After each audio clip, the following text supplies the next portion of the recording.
बिहार के मुख्यमंत्री नीतीश कुमार के राज्यसभा जाने की खबरों का जेडीयू ने एक सुर में खंडन किया है। जेडीयू संसदीय बोर्ड के अध्यक्ष उपेंद्र कुशवाहा ने इस मामले में टिप्पणी की। उन्होंने कहा कि नीतीश कुमार कहीं नहीं जा रहे, यहीं रहेंगे। जनता ने उन्हें चुना है और अगले 5 साल तक नीतीश कुमार बिहार की जनता की सेवा करेंगे। वहीं उपेंद्र कुशवाहा ने कहा कि विधान परिषद चुनाव में एनडीए के कैंडिडेट जीतेंगे। अभी जो चुनाव चल रहा है एमएलसी का चुनाव, लोकल बॉडी वाला, उसी चुनाव के प्रचार प्रसार के क्रम में आज जमुई क्षेत्र में, जिससे पूरा उधर जमुई सब जगह जाना है और इसी क्रम में हम आए हैं। सभी मतदाताओं से, जो भी पंचायती राज संस्था के जनप्रतिनिधि हैं, सबसे अपील है, आग्रह है कि सब लोग मिलकर हमारे जेडीयू के उम्मीदवार को, संजय जी को, सब लोग अपने मत का प्रयोग करते हुए भारी मतों से जिताएं। यही आग्रह करने के लिए निकले। एनडीए क्या स्थिति है सर? 24 सीट पर लड़ रही है। नहीं है 24 में शायद एक आध अपवाद, कहीं कोई गलती से कुछ हो गया तो हो गया, वरना हम सभी सीटों पर बहुत मजबूत स्थिति में हैं और जीतेंगे। नीतीश के केंद्रीय टीम जाने की चर्चा नहीं, ये सब तो बिल्कुल बकवासपूर्ण बात है। नीतीश जी को बिहार की जनता ने फिलहाल 5 साल बिहार के मुख्यमंत्री के रूप में रहकर जनता की सेवा के लिए जनादेश दिया है। कहीं नहीं जाने वाले हैं नीतीश कुमार जी। मुख्यमंत्री हैं, मुख्यमंत्री रहेंगे, कहीं नहीं जाने वाले हैं। अब ऐसे ही अटकलबाजी। महागठबंधन भी बड़े जीत का दावा कर रही है, क्या करना चाहिए? महागठबंधन तो हमेशा दावा करता है, लेकिन चुनाव परिणाम के दिन तक दावा उनका रहता है। जिस दिन गिनती होती है उस दिन दावा उनका खारिज हो जाता है। इस बार भी यही होगा। अटकलें यह भी है कि आपको जल्द ही शिक्षा विभाग की जिम्मेवारी दी जाएगी। नहीं, सब तो बिल्कुल अटकलबाजी, फालतू का अटकलबाजी है। मेरी कोई रुचि नहीं है बिहार सरकार में मंत्री बनने में, सवाल ही नहीं पैदा होता। आरजेडी नेता तेजस्वी यादव विधान परिषद चुनाव में पार्टी कैंडिडेट के प्रचार के लिए जुटे हुए हैं। इस बीच उन्होंने बिहार की गिरती कानून व्यवस्था के मुद्दे पर नीतीश सरकार को घेरा। उन्होंने कहा कि घटनाएं हो रही हैं, सरकार सब कुछ देख रही है, लगातार अपराधी बेखौफ हैं। इस दौरान उन्होंने बताया कि लालू यादव की जमानत याचिका पर सुनवाई टल गई है, अब अगली तारीख पर सुनवाई होगी। जब उनसे पूछा गया कि मुख्यमंत्री नीतीश कुमार के राज्यसभा जाने की अटकलें खारिज हो गई हैं, तो देखिए आरजेडी नेता ने क्या कहा। लालू जी की सुनवाई टल गई है, इसको लेकर क्या जानकारी आई है? नहीं, जानकारी हम लोगों को ये आई है कि जो जज साहब हैं, शायद उस दिन वो बैठ नहीं रहे हैं, रीजन पता नहीं क्या है। अच्छा, जिस तरीके से बिहार में अपराध का अगला जो डेट मिला है उसमें तो है। बिहार में जिस तरीके से अपराध का ग्राफ बढ़ रहा है, फिर आज 2-3 लोगों की हत्या कर दी गई है पटना सिटी में। इन दिनों व्यापारियों को टारगेट करके मारा जा रहा है, कैसे देखते हैं? हर जगह कहाँ नहीं हो रहा है। हम तो कह रहे हैं कि हर 4 घंटे पे बिहार में बलात्कार होता है, हर 5 घंटे पे हत्या होती है बिहार में। और जब मुख्यमंत्री अपने घर में सुरक्षित नहीं है तो आप कल्पना कर सकते हैं औरों का क्या हाल होगा। मुख्यमंत्री ने कह दिया है कि अब मेरी इच्छा नहीं है, राज्यसभा जाने वाली जो अटकलें लग रही थी उन्होंने साफ कह दिया कि कोई इच्छा नहीं मेरी, ऐसी कोई बात नहीं। कोई मुद्दा है ही नहीं ना। जनता की इच्छा को लोग पूरा करें ना। सब लोग मुख्यमंत्री का क्या इच्छा है, इससे क्या लेना देना है। बिहार की जनता का जो इच्छा है, जो ज़रूरत है, उसको पूरा करना चाहिए।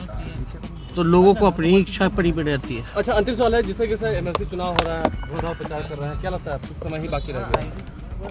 उसमें कोई दो राय नहीं है। लोग जो है प्रचार, लोग बुला रहे हैं तो हम जा रहे हैं। और जनप्रतिनिधियों को मान सम्मान तो कहाँ मिला है? जब अध्यक्ष साहब को ही मान सम्मान नहीं मिला, तो इस मौजूदा हाल में, मौजूदा सरकार में पंचायत स्तरीय जो जनप्रतिनिधि है उनकी कल्पना आप कर सकते हैं। यूपी चुनाव में बीजेपी की जीत के बाद से बिहार में भी बुलडोजर चलाकर एक्शन की मांग पार्टी के कुछ नेताओं की ओर से की गई है। उनके मुताबिक ऐसा करने से अपराधियों का मनोबल कम होगा। इसको लेकर शुक्रवार को जेडीयू एमएलसी गुलाम रसूल बलियावी ने कहा कि बुलडोजर तो मकान तोड़ने के लिए चलाए जाते हैं। बिहार में अपराधी आज कोई भी अपराध करने से बच नहीं सकता। यहाँ नीतीश कुमार के न्याय के साथ विकास का मॉडल लागू है और इस मॉडल से ही बिहार का विकास हो रहा है। मॉडल को लाना चाहिए। बाबा का बुलडोजर चलेगा तो अपराधियों का मनोबल कम होगा। बुलडोजर से मकान टूटता है ना, उसका काम अलग है। अपराध अपराधी करता है, सजा कोर्ट तय करती है। अपराधियों को पकड़ना, कानून के अनुरूप कार्रवाई करना, ये सिस्टम का प्रशासनिक व्यवस्था है। और ये तो पूरा देश देख रहा है कि अपराधी अगर अपराध कर रहा है तो बच के निकल नहीं पा रहा है। इसी बिहार में अपराधी अपराध तो कर लिया, लेकिन इसी बिहार की गुड गवर्नेंस की गवर्नमेंट ने बहुत दूर भागने नहीं दिया। बंगाल के बॉर्डर से, झारखंड के बॉर्डर से, यहाँ तक कि दिल्ली और बम्बई से खोज के निकाला है ना। तो जो भी अपराधी अपराध कर रहा है, उस अपराधी को ये मालूम है कि हम बचने नहीं जा रहे हैं, कहीं भी छुपेंगे, ढूंढ के निकाल लिया जाएगा। अब पहले तो अपराध होता था तो कैसे रजिस्टर्ड नहीं होता था,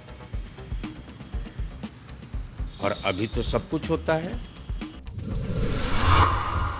बिहार के औरंगाबाद में भारी मात्रा में गांजा के साथ 3 तस्कर गिरफ्तार किए गए। मामला अंबा चौक का है, जहां गाड़ियों की जांच के दौरान 2 अलग अलग लग्जरी कार से 29 बंडल गांजा बरामद हुआ। 3 तस्कर पकड़े गए। डीआईओ की टीम ने यह कार्रवाई थानाध्यक्ष नरेंद्र कुमार के नेतृत्व में की। पकड़े गए कार सवारों में रोहतास जिले के चिनारी थाना क्षेत्र के बरैया गांव निवासी गोलू सिंह उर्फ नंद कुमार भारद्वाज, शिवसागर थाना क्षेत्र के मोरसराय निवासी धीरज पाठक और उसी गांव के रोशनपुरा कुमार को पकड़ा गया है। दोनों कारों में छिपाकर रखे गए 29 बंडल में से लगभग 136 किलोग्राम गांजा बरामद किया गया है। गांजे की कीमत 7 लाख से अधिक बताई गई है। बिहार के नालंदा में राजगीर नेचर सफारी में बड़ा हादसा टल गया। इस दौरान एक महिला बाल बच गई। महिला पर्यटक एक एडवेंचर के दौरान जिपलाइन स्टैंड से टकराने के बाद गिरने से बाल बची। इस पूरी घटना का वीडियो वायरल हो गया है। राजगीर पर्यटन स्थल है, जहां बड़ी संख्या में सैलानी घूमने के लिए आते हैं। इस बीच नेचर सफारी में हुई इस घटना के बाद कई सवाल खड़े हो गए हैं।